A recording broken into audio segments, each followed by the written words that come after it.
Salut à tous, je suis ravi de vous retrouver aujourd'hui pour une nouvelle vidéo. Je vais aujourd'hui vous parler des sentiments négatifs, comme la colère ou la souffrance. Pourquoi nous sommes tous un jour ou l'autre plongés, baignés, immergés complètement dans des sentiments négatifs. Parce que oui, si nous vivons ces sentiments négatifs, quels qu'ils soient, c'est qu'ils ont une utilité, c'est qu'ils ont un rôle, ils ne sont pas uniquement là pour nous plonger dans des dépressions, dans des épurations, dans des nuits noires de l'âme, ou autres périodes de nos vies qui sont compliquées à dépasser. Tous ces sentiments négatifs sont porteurs d'un message et ne sont pas là par hasard. C'est un sujet que j'avais prévu de développer un petit peu plus tard dans l'année. Il y a eu deux événements récemment là, qui a fait que je me suis dit que c'est un sujet que je devais mettre en lumière maintenant. J'ai reçu un mail d'une demoiselle qui s'appelle Carole, qui me suit du Québec, que j'embrasse d'ailleurs, Carole et le Québec. Et j'ai regardé un film hier soir qui m'a profondément marqué. Un film comme je les aime, qui a une très belle histoire et où la finalité, les 5 dernières minutes du film, vous envoie un message tellement énorme qu'il y a forcément une émotion qui va arriver avec derrière et une compréhension de quelque chose. Donc je me suis dit qu'effectivement, c'était le moment pour moi de mettre en lumière ce parcours atypique que certains vivent et qu'on vivra tous un jour ou l'autre, à être plongés dans des sentiments négatifs qui vont nous faire travailler et qui vont nous demander beaucoup de travail et beaucoup de dépassement de soi. C'est pour ça que c'est compliqué, c'est parce que c'est des choses que nous ne maîtrisons pas, que nous ne savons pas faire. Tout ce qui va vous poser problème dans votre incarnation, ce sont des choses que vous ne savez pas faire. Si vous saviez déjà faire quelque chose, on ne vous demanderait pas de le refaire. D'où cette complexité. Je vais me servir de la colère et de la souffrance pour illustrer, mettre en lumière ce que j'ai pu comprendre de tout ça. Et je vais commencer par la colère qui est un sentiment qui est négatif, car en règle générale, les personnes qui vont se mettre en colère ne savent pas la canaliser, cette colère. La colère va prendre toute la place à l'intérieur de la personne et va prendre le contrôle de son attitude, de ses gestes, de ses mots, et va faire que la personne va partir dans l'excès, l'excessivité, l'impulsivité, la colère, par la parole, où ses mots vont dépasser sa pensée, où ses gestes peuvent être brutaux, violents, et peut-être même commettre des actes irréparables. La colère peut être meurtrière, blessante, accablante. Elle va pousser certaines personnes, un peu comme dans une folie, à perdre le contrôle de leurs actes, de leurs paroles, et forcément de leurs pensées. C'est compliqué la colère, parce qu'elle vous envahit complètement. Elle va prendre tout votre corps, toute votre tête. Elle vous remplit complètement. D'où le danger de se mettre en colère. Et la particularité, la complexité à la canaliser pour qu'elle ne prenne pas toute la place et que vous gardiez maître, que vous restiez le maître de vos attitudes et surtout de vos actes, de vos gestes. La colère, en règle générale, elle vient suite à une déception, à une blessure, à une contradiction. En règle générale, je dis bien en règle générale, attention, il n'y a pas de règle, bien une fois de plus. Les personnes qui se mettent en colère, c'est celles qui sont dans le contrôle. Elles veulent tout contrôler, tout maîtriser. À savoir que la seule chose que l'on peut maîtriser, c'est justement nos sentiments, nos émotions, nos actes et nos paroles. On ne peut pas contrôler les autres. Donc les personnes qui vont être dans le contrôle, lorsqu'elles vont perdre le contrôle de la vie, d'une situation, elles vont se mettre en colère. La colère est un système d'alarme, est une manière de nous permettre d'identifier quelque chose. La colère va être extrêmement négative par tout ce que je viens de citer, parce qu'on ne sait pas la canaliser et qu'elle va prendre toute sa place et qu'elle va nous faire n'importe quoi et nous faire dire n'importe quoi. En règle générale, de suite après, les personnes qui vont se mettre en colère vont regretter ce qu'elles ont dit ou ce qu'elles ont fait. Et je dis bien en règle générale, là aussi. La colère peut également être quelque chose d'extrêmement positif. La colère, si vous savez la maîtriser, la recevoir, la canaliser, la stopper au moment où il le faut, ça va être une impulsion, un élan de vie qui va vous permettre de vous rendre compte qu'on vous fait mal, qu'on vous touche, que la situation dans laquelle vous êtes ne vous convient plus, qu'il y a quelque chose à changer, à dépasser. C'est un peu comme on touche le fond de la piscine, on donne un coup de pied au fond de la piscine pour remonter. C'est la colère qui va vous permettre d'identifier quelque chose qui va dire « Ah, stop, j'en ai marre, il faut que ça cesse. Je veux sortir de la situation dans laquelle je suis. » À partir du moment où la colère, vous l'identifiez, vous la maîtrisez, vous la stoppez, elle devient positive. Maintenant, quand elle est en soi, la colère, il faut qu'elle s'exprime. Ne la retenez pas, sinon c'est l'effet cocotte-minute qui fait que tôt ou tard, ça pète. Beaucoup de personnes en apparence ont l'air un peu très apaisées, très sereines, mais on voit bien qu'à l'intérieur, ça boue jusqu'au moment où c'est le système de la cocotte-minute, ça pète et ça part dans tous les sens, et c'est là où ça devient catastrophique. Cette colère, quand elle arrive, c'est là où il est compliqué, mais qu'il est intéressant de savoir la canaliser, la gérer, la recevoir pour la maîtriser, et l'évacuer pour qu'elle ne prenne pas toute votre place dans votre attitude, et en aucun cas qu'elle puisse blesser les autres, et vous blessez vous. En règle générale, les personnes qui vont se mettre en colère vont forcément faire du mal aux autres, par leurs mots, par leurs gestes, une fois de plus, se faire du mal à elles. La colère, elle ne sert à rien, si ce n'est faire du mal aux autres ou à soi. Elle est juste utile à partir du moment où elle reste une impulsion. C'est un élan de vie qui va vous permettre de comprendre que vous devez changer d'attitude, qu'il se passe quelque chose. Ça peut être une réaction également à une agression. La colère n'est pas que négative, d'où l'intérêt de la canaliser et de la transmuter. Les personnes qui viennent expérimenter la colère dans leur incarnation, souvent j'en parle de cette colère, je prends souvent en exemple dans d'autres vidéos.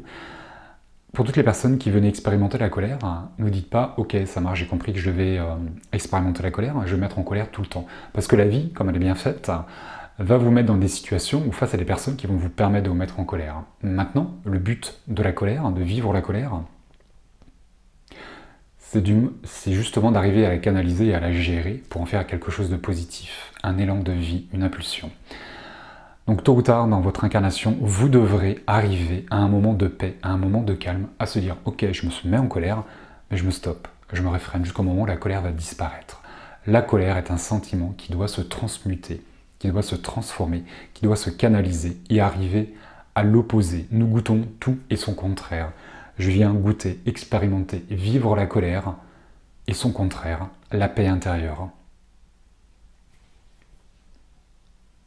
En règle générale, une fois de plus, les personnes qui vivent cette colère vont l'émettre, vont la vivre, mais vont également la subir.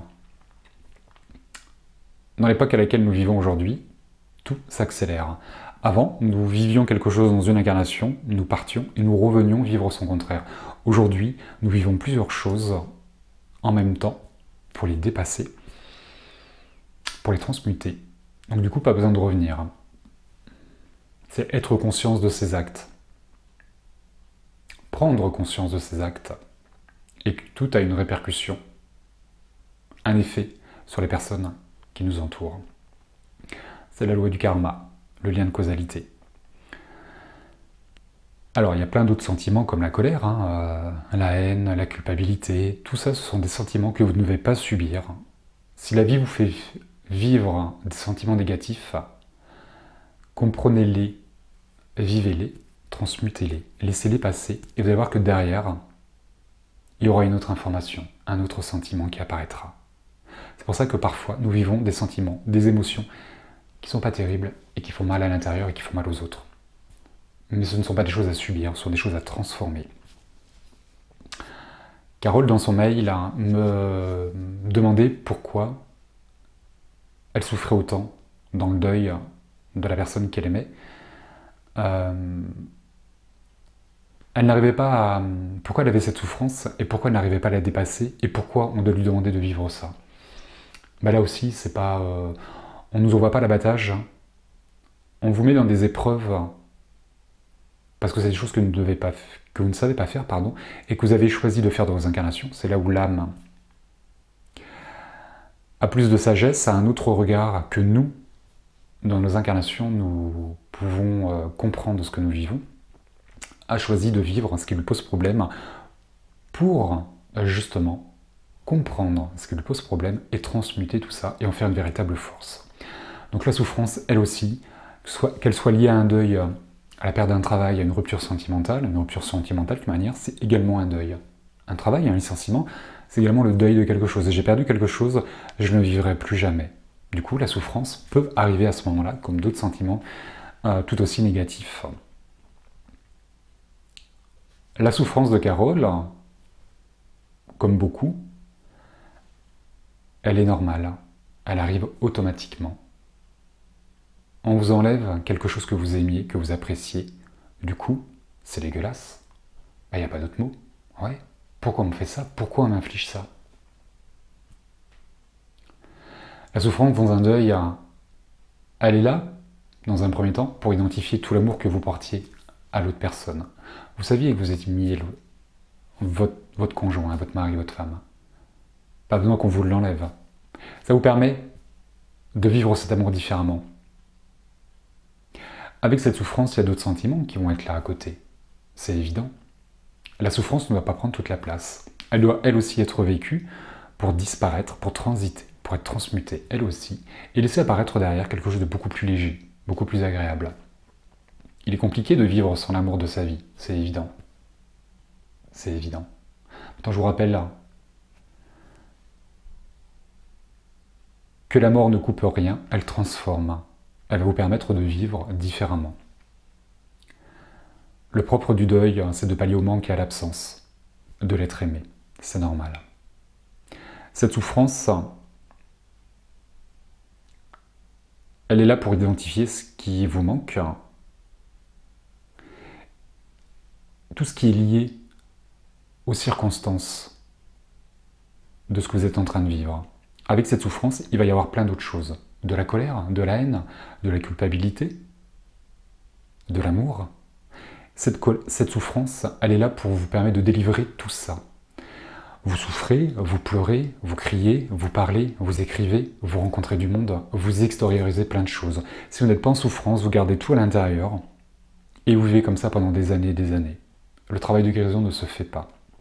Il est normal de souffrir lorsqu'on perd quelque chose auquel on tient énormément. La souffrance est une libération, c'est une guérison. Prenez cette souffrance, vivez-la, pas pour souffrir, pour guérir, pour cicatriser votre blessure, grâce à la souffrance qui est en vous, par les pleurs que vous allez avoir, par les paroles que vous allez dire. Je vous invite à écrire, c'est important d'écrire, c'est une autre manière de libérer ce qui est à l'intérieur de vous, ce qui vous ronge à l'intérieur. Extérioriser le mal qui est à l'intérieur de vous. La souffrance est là pour vous permettre d'extérioriser tout ce qui vous fait mal à l'intérieur et que vous gardez. Elle sert à ça, la souffrance. Elle ne sert pas qu'à vous faire souffrir. C'est une libération, une extériorisation de ce qui vous ronge à l'intérieur. Culpabilité, haine, colère, peu importe tous les sentiments qui vont se cacher derrière. Prenez-les les uns après les autres, vivez-les pleinement pour les faire sortir. Dégagez-les de ce qui est à l'intérieur de vous. Je vais pas y arriver. Dégagez tous les sentiments qui sont à l'intérieur de vous et qui vous pourrissent à l'intérieur. C'est une indigestion émotionnelle. Si vous mangez un produit qui est avarié, je ne vais pas faire un dessin, si vous avez mal au ventre, il faut que ça sorte en haut ou en bas, il faut que ça parte. C'est une indigestion, c'est normal. La vie vous procure une indigestion émotionnelle, ce qui fait qu'à l'intérieur, il y a quelque chose qui vous pourrit à l'intérieur. Il faut que ça sorte aussi, par les pleurs, par les paroles ou par l'écriture. C'est un moyen d'extériorisation. La souffrance va vous permettre de transcender tout ça et ensuite de vivre autre chose. Derrière votre souffrance, une fois de plus, il va y avoir un autre sentiment, une autre émotion. L'acceptation, la compréhension, la libération. Ça n'enlèvera pas le manque de la personne ou de ce que vous avez perdu. Maintenant, vous allez apprendre à vivre avec, à vivre au sang, justement, et à vivre autrement. La souffrance, elle aussi, ne doit pas s'installer. Ne vous lamentez pas sur vous. C'est compliqué. Passez à autre chose. Transmutez tout ça. C'est un travail de développement personnel. Branchez-vous sur les ressources qui vous sont utiles. Ce film que j'ai regardé qui m'a profondément touché, s'appelle Remember Me. Je vous mettrai... Alors c'est un film, nous sommes en mars 2018, je l'ai trouvé sur ma box, donc peut-être que certains, si on a le même fournisseur internet, vous allez peut-être le trouver vous aussi. Il est disponible sur YouTube à moins de 2 €, je ne me rappelle plus du prix. Je vous mettrai le lien dans le descriptif de la vidéo, qui vous permettra de voir un petit extrait de ce film. Je ne vais pas vous révéler l'histoire de ce film, si ce n'est le fait que c'est une très belle histoire d'amour. On parle de deuil justement, de colère, de souffrance, d'incompréhension de la vie, et que la mort, au-delà de vous faire souffrir, va vous permettre de transformer vos vies, mais d'une manière positive. Oui, le suicide, le meurtre, la maladie, un arrêt cardiaque, une mort naturelle par vieillesse, un accident. Il y a plein de manières qui fait qu'on vous enlève l'être que vous aimez le plus. Une fois de plus, il y a des départs qui sont plus compliqués, beaucoup plus douloureux. Maintenant, ces départs ne sont pas uniquement là pour vous faire souffrir. Ça vous permet de vivre autrement, de comprendre quelque chose, de vivre pour eux, pour ceux qui sont partis, et aller chercher au fond de vous ce que vous n'arrivez pas à voir.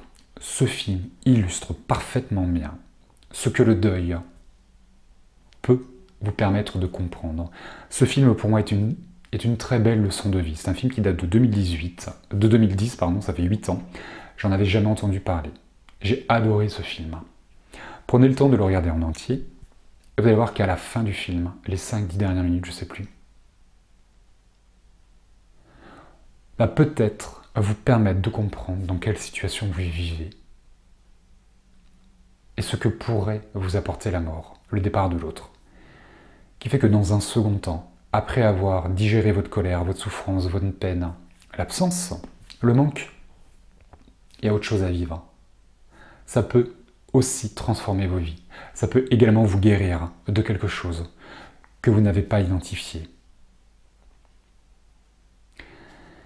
Bien évidemment, nous ne sommes pas tous égaux là. Dans nos blessures, dans ces sentiments négatifs, sur l'échelle de la souffrance, de la douleur, on n'est pas tous au même niveau. On n'a pas tous les mêmes ressources, le même caractère, le même passé, le même vécu. Tous ces sentiments négatifs vont vous permettre d'identifier ce qui vous pose problème aujourd'hui ou dans le passé, de les guérir, de les libérer, pour les comprendre et passer à autre chose. Revenir dans une certaine sérénité avec le temps. Votre meilleur allié dans ce travail est et sera toujours le temps. Tout comme une blessure physique, seul le temps, en plus du traitement que vous allez prendre, permettra de cicatriser. Émotionnellement, c'est la même chose. Je vous rappelle qu'on n'est jamais seul. Alors ça, c'est une vérité pour moi. Chacun sa vérité, une fois de plus, chacun ses croyances, il n'y a pas de problème. Vos défunts sont en permanence auprès de vous. À chaque moment de votre vie, ils peuvent vous apporter des messages, ils tournent autour de vous, ils vous envoient des émotions. Tout a un sens différent. Nos incarnations ne sont pas là uniquement pour nous faire souffrir, mais pour nous faire grandir. La grosse particularité, c'est qu'on va nous mettre dans des enseignements, dans des choses qu'on ne maîtrise pas, qu'on ne sait pas faire. C'est pour ça que c'est compliqué. Voilà, j'espère que cette petite vidéo, ces petites explications vous permettront peut-être de comprendre ce que vous êtes en train de vivre et d'avoir un autre regard, d'éclairer différemment la situation dans laquelle vous êtes, le sentiment, l'émotion négative qui vous pose problème à dépasser aujourd'hui. Je vous invite véritablement à regarder ce film.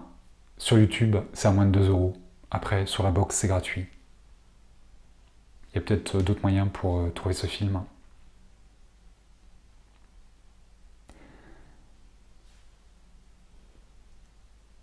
Même les personnes qui enchaînent les catastrophes, ça a un sens. Ouais. Voilà, je vous embrasse bien fort. Je vous dis à très bientôt pour une prochaine vidéo. Et d'ici là, prenez soin de vous.